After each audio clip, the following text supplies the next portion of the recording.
terrify yourself with the tale of the dark forest, well, welcome to Th13teen. And welcome to my video. Today we'll be exploring Th13teen, an unloved coaster. Welcome to Coaster Talks. In this video today there will be three main sections. Main sources used are Tower Street and Towers Times. Image credits all belong to Tower Street and Towers Times, and other unknown sources. The main three sections of this video today will be an overview of Th13teen, the problem with the marketing, and why it is so unloved by enthusiasts, general public and the park. An overview of Th13teen. Th13teen was announced at the start of the 2009 season. This would be the sixth secret weapon and the fourth secret weapon that actually opened to the public. Official planning documents were submitted in March 2009. As with all of Alton Tower's major coasters at the time, it was rumoured to have a world's first element. In 2010, the area of Unloved, formerly Festival Park, and before that, Talbot Centre, was being rethemed.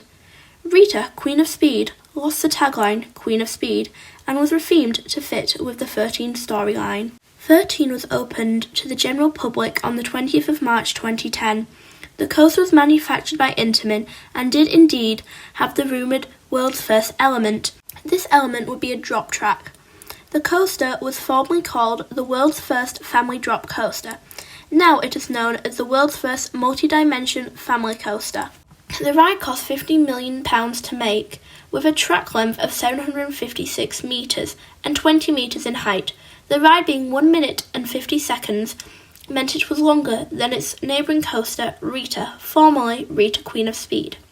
Th13teen had a minimum height of 1.2 metres, which leads on to the next section, the marketing problem. Th13teen had a large marketing problem, the reason being Alton Towers overhyped the ride. The advertisement for Th13teen was heavily over the top, with Alton Towers having to make another advert as the original was deemed too scary. The original advert, which is being shown on screen now, was only able to be aired after 9 p.m. The ad featured a young girl in a white dress being pulled back as vines wrap around her body, with flashes of the coaster track. The advert ended with a shot of the drop track.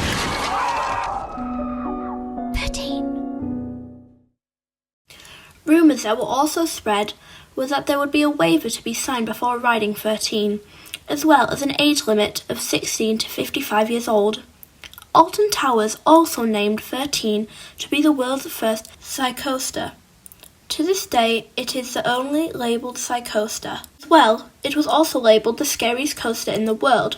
The marketing scheme was so intense that a family coaster just didn't live up to the standards for this brand new ride.